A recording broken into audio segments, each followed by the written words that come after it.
शहर हैदराबाद में कार में अचानक आग लग गई। शहर हैदराबाद के नेशनल पुलिस अकादमी शिवरामपल्ली के करीब एक कार में अचानक आग लग गई। कल शब पेश आए इस वाक़ये में किसी के झुलसने या फिर किसी की मौत की कोई इत्तला नहीं मिली है।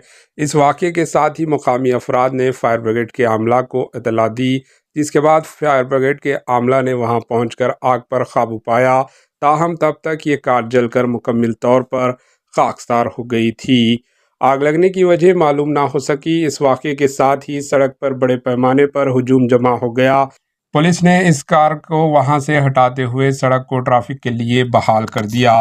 Bureau report, AHN news.